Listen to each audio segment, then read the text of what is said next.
Today I'm looking at S-LOG3 S-GAMUT3.CINE footage from the Sony PXW-Z90 camera. This delightful shot here is a frame from a video that I recorded, I don't know, a couple of weeks ago.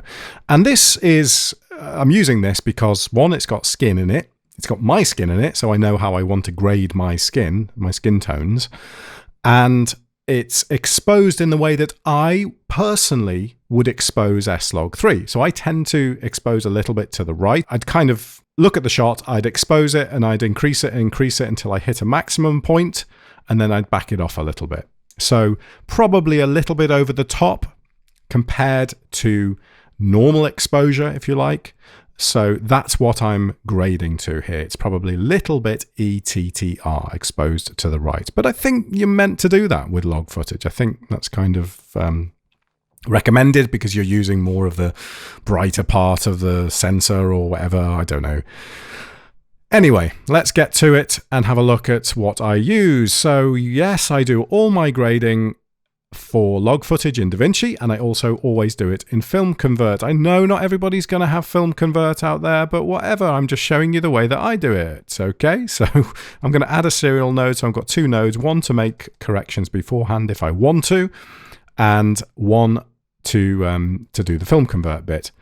And I'm going to add in FilmConvert onto this node. Oh, by the way, I'm using DaVinci Resolve 14. I haven't moved on to 15 yet. Some people might be wondering why I'm still using 14. And that's because DaVinci Resolve 15 doesn't yet support the 10-bit codec, XAVC L codec that my camera outputs. It supports the 8-bit one, but it doesn't support the 10-bit version.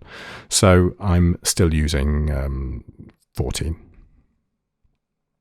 Now, in FilmConvert, I'm going to choose a Sony camera, funnily enough, but I'm going to use the profile for the FS5. Now, whether this is actually correct for the Z90, well, it probably isn't. But do you know what? It looks great, and it gives me results that I want and can reproduce reliably. And therefore, that's why I decided to use it, because I thought, well, the FS5, it's Sony, isn't it? It's there's gonna be some similarities between them. So I downloaded the FS5 profile, gave it a shot, and while the exposure may be a little bit high because that's how I've done the clip, it looks fine.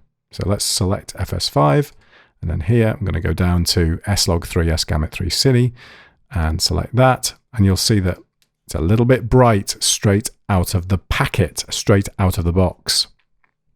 But that's good because, again, I said I expose it to the right. So any noise in here now, because I'm going to bring down the exposure in FilmConvert, will suddenly kind of disappear and go away. So already a pretty nice looking shot. Oh, by the way, this here, this is baby Gerbil and milk, because I have a baby that's 8 weeks old, and this is him being on my shoulder. I can't avoid it. At this stage, it clearly needs more saturation. And there really aren't many other adjustments to make, but I will tweak some stuff. I'll try and do it all in FilmConvert, because what I would like to do is export the LUT out of FilmConvert, put that online together with this video, and so you can maybe try the LUT in your software if you're using the Z90. So I'm going to push the saturation right to the top, and then look at it and sort of think, right, yeah, that's a bit too much. Back it off till it feels about right. Probably there. If I go any further, it's a bit too little.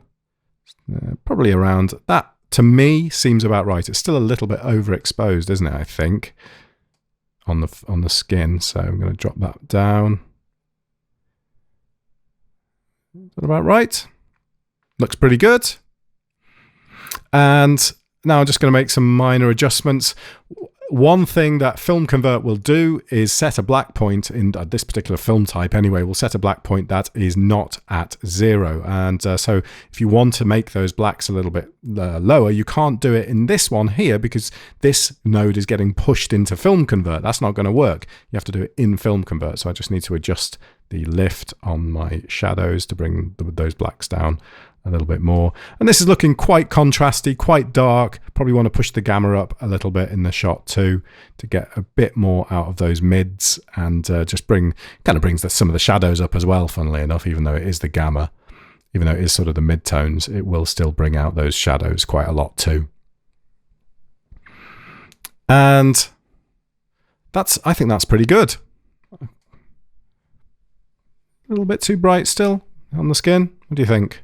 If I look at the waveform, so as I scan across here, I can see that the face is up here. So yeah, it's probably a bit too bright for skin. Probably for Caucasian skin like mine, I'd probably want that a little bit lower than that. So I'm going to set that a little bit lower on exposure. Down. But then that sort of messes with my other stuff a little bit. So I need to now adjust my gamma again.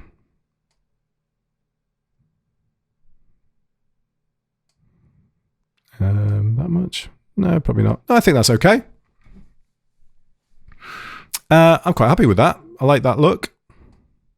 So this is the S-LOG3, and that's the after, and that's the before. Quite a difference. And let's just try it on another clip, see if these settings work for this clip. I don't know how this was exposed. They're all done slightly differently, so you do need to make changes to that as you go along. But let's set that.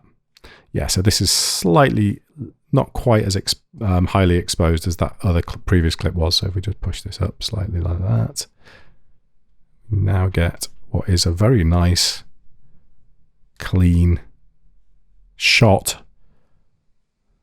Really nice looking.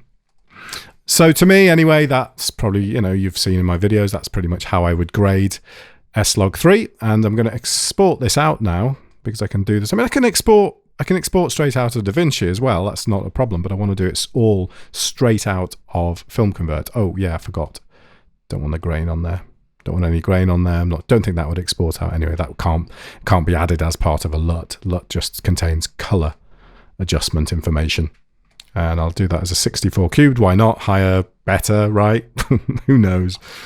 And save that to... I'll just save it to my desktop here as S-LOG3 S-GAMUT3.CINE Filmo1 Z90. And that's created that file now.